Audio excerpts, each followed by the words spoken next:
Naaresto na ang isa sa 6 na suspect na nahuli kam sa pang-hold up sa isang nag-withdraw sa ATM na naunang iniulat dito po sa 24 oras.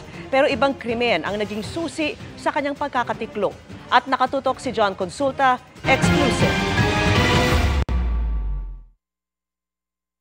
Unang lumabas sa 24 oras ang nahuli kam na pagsalakay ng mga demotorsiklong salarin na ito sa lalaking nag-withdraw ng pera sa ATM sa Maynila. January 25 nangyari ang krimen kung saan nagawa pang makalayo ng biktima pero na-corner siya at natangayan ng 3,000 piso. Iikutan nila yung mga iba't ibang lugar kagaya ng mga ATM, tatimingan nila kung sakaling may nagwi-withdraw, mga ganon. At paikot-ikot sila dito sa magkakapit lungsod. No? Isa lang yan sa pinarating namin sa Manila Police District na mga robbery incident na idinulog noon sa GMA Integrated News. Paglipas ng isang linggo sa checkpoint ng MPD Station 9, naaresto ang isa sa mga suspect na kinilalang si Ian Christopher Lapus. Sinita siya dahil walang suot na helmet.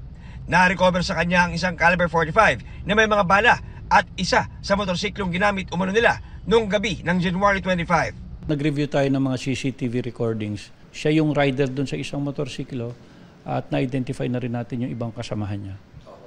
Di na itinanggi ng suspect ang krimen. Ikinuwento rin niya kung paano nila pinipili ng kanilang grupo kung sino ang kanilang bibiktimahin. Nag-usap-usap, tara, may ano lang tayo. Pera, yun lang po. May pagkakaperanan daw po. Isa pasama na po ako. Sino lang po madaanan po, makita po. Kahit may kasama po. Sabi ay no, naispatan nila sir. Nag-ATM. Tapos pagbalik nila, napabalik na din po ako. Binigyan lang po ako nila ng 4-5 lang po.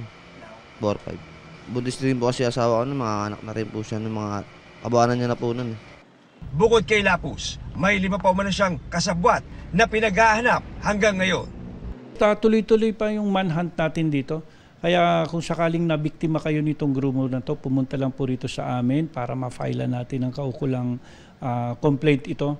Para lumabas yung mga warrant nito. Kahit saan po sila magpunta, hahabulin natin.